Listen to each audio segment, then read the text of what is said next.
Hi YouTube, it's Kathy and this is my weekly entertainment wrap-up for September 22nd through 28th. This week I read 3 books, I watched 4 shows, and I listened to 1 book. This is obviously not where I live. I actually live on a fairly big island on the west coast of Canada, and now I'm on a much smaller island, also on the west coast of Canada. You can drive from tip to tip on this island in like 45 minutes, so it's very wee. It's just a nice little vacation. I'm very much enjoying it, and this is my Airbnb. Half the reason we decided to visit this island is because my friend owns a bookstore here now, so I spent a lot of time wandering around the labyrinth like set out in the bookstore, and I'm going to show you some clips of it because it's adorable and I love it, and it's beautiful. And I will link their information down below because you should at least check them out on social media, if not like buy things from them online, because you can do that. Also, because I'm a complete nerd, we visited the library, which was also freaking beautiful. And lastly, I'll link a Twitter thread down below that has all the photos that I've taken for Instagram that I've reposted in a thread to Twitter because it's easier to just see everything from one trip like that. And this is mostly all to say that I've been busy and I completely failed my TBR for contemporary-a-thon. I had 4 books on my TBR. I read 2.5 of them. Technically, the readathon is still happening today, but because my wrap-up weeks are Sundays to Saturdays, I always feel like I have to finish readathons on Saturdays, and I didn't, and that's fine. My work life has got more busy, my personal life has got more busy, I've been on vacation, it's fine. Let's get on to the books I read. The first one being Wilder Girls by Rory. This was not for contemporary-a-thon, this was something I was finishing that I started the previous week. I really enjoyed this. I actually started reading this about a month ago and I accidentally returned it on the library app while I was trying to return something else. So I had to go back to the end of the holds list for the digital one, but then the physical book came in, so I was able to get back into it. I had no idea where I'd ended off though, so I just went back to the beginning and reread everything. If I had to classify this book, I'd say it's a speculative fiction. It's about all of these girls that live on this island. They're at this boarding school, and then one day basically there's an outbreak and the CDC doesn't really know exactly what this thing is, but it affects everybody slightly differently, which means that this could also be classified as a horror because it has a lot of body horror to it. It's creepy, it's atmospheric, it's set on a contained island, there's an adventure element to it, and I very much enjoyed it. Next this week, my first read that I completed for contemporary-a-thon was Deposing Nathan. This one was supposed to be my hard-hitting contemporary, and I'm sure it'd fit a couple of the other things as well. This book is about Nathan, who is giving a deposition because his best friend stabbed him, and that's all you really know going into it.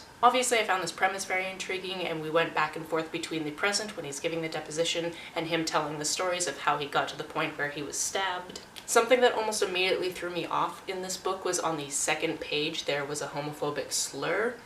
This comes into play with the plot of the book down the line, but that is something that was almost enough for me to be like, no, I don't really need to read this. Obviously going into this I didn't know very much. This does end up being a queer read. It was also interesting because I read this book on Bi Visibility Day, and there was definitely a line being like, bisexual, is that a real thing? So that was fun. I did end up enjoying this book for what it was, but know going into it that there's a lot of homophobia, biphobia, and there's child abuse. Next I read something much more delightful, and that was Upside Down. This is a male-male romance that's set in Australia between 2 gay men who are also ace. One of the characters, Hennessy, has known he's ace for a very long time. He actually runs a support group for people that are ace and aro. And then Jordan is just coming to terms with whether or not he falls under that umbrella as well. He's mostly hesitant because he doesn't want another label, which if you're somebody in a marginalized community you can probably relate to.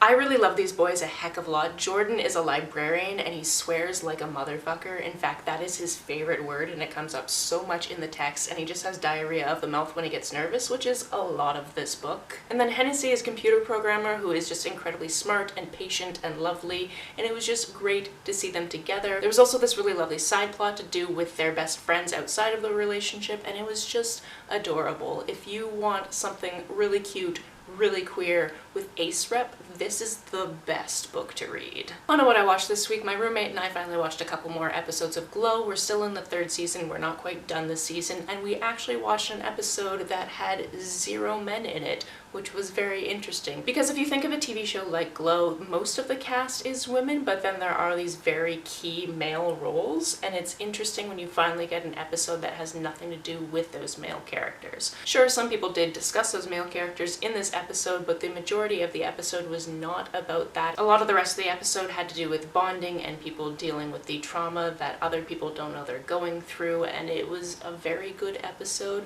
I really enjoy this season, and I just don't think I'm ready for it to end, which is why we haven't watched the last 3 episodes yet. We also watched the majority of the 2nd season of Brooklyn Nine-Nine. It's still funny. It still sometimes has humor that makes me cringe. There's still some fat phobia. There was some ace phobia a little while ago. There's just every once in a while something that I'm like, oh, that is not a joke that landed with me, friends. That being said, this is something that's very easy to throw on and either watch or do other things while you're watching it, and it is very funny most of the time. We also watched the 1st episode of the 9th season of The Walking Dead because we are out of Fear the Walking Dead on the streaming platforms that we have, and it was weird to go back to these characters. It even felt like they were making really weird choices, and I don't know if it was because this season is a little bit different, or we are just not used to these characters anymore, or we're used to a slightly different version of the same apocalypse. I'm not entirely sure. I only watched 1 episode though, so it's hard to figure out if we're going to enjoy this season just based on that. And then finally, I watched the 1st episode of the 39th season of Survivor. This one has an interesting premise. It's Island of the Idols, so there's 2 returning players who are not playing. They're there to basically do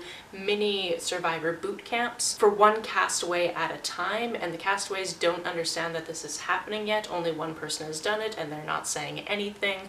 Every episode, I'm pretty sure somebody will be going there, and we'll figure out whether or not they're going to divulge this information to the rest of the castaways. I don't know, but it is fun to see Sandra and Boston Rob back in this mentor type capacity. Also, it seems very rare that the first person voted off is somebody who seems very slimy. They usually get rid of somebody else instead of the slimy person, and I'm glad we finally got a slimy person voted off first. It was nice. Lastly, the book I listened to this week was When the Devil Breaks You. This is the 3rd in the Diviners series, and I thought that the 4th one was coming out fairly soon, but it turns out that this read-along that I was jumping the gun on had already been jumping the gun, and the next book isn't out until February, which is just not acceptable. I need it now.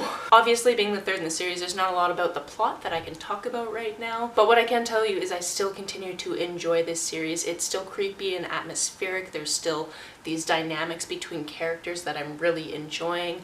I love all of these characters, these main diviner subset characters, so much, and there are some things that happen in this book that made me very upset towards the end. So yeah, if you are also doing the Diviners read-along and you're reading it in October like we're supposed to, watch out for that, and then, you know, let me know how you think about that down in the comments below, but tag it with spoilers. Or, you know, send me a DM on Twitter or Instagram. Somebody needs to talk to me about how this book ended. That's it for this week. If you've read, watched, or listened to any of these, let me know about it down in the comments below. On the way down to the comments, if you hit that subscribe button, that would be very nice of you. You can like and share this as you see fit, and I will see you very soon.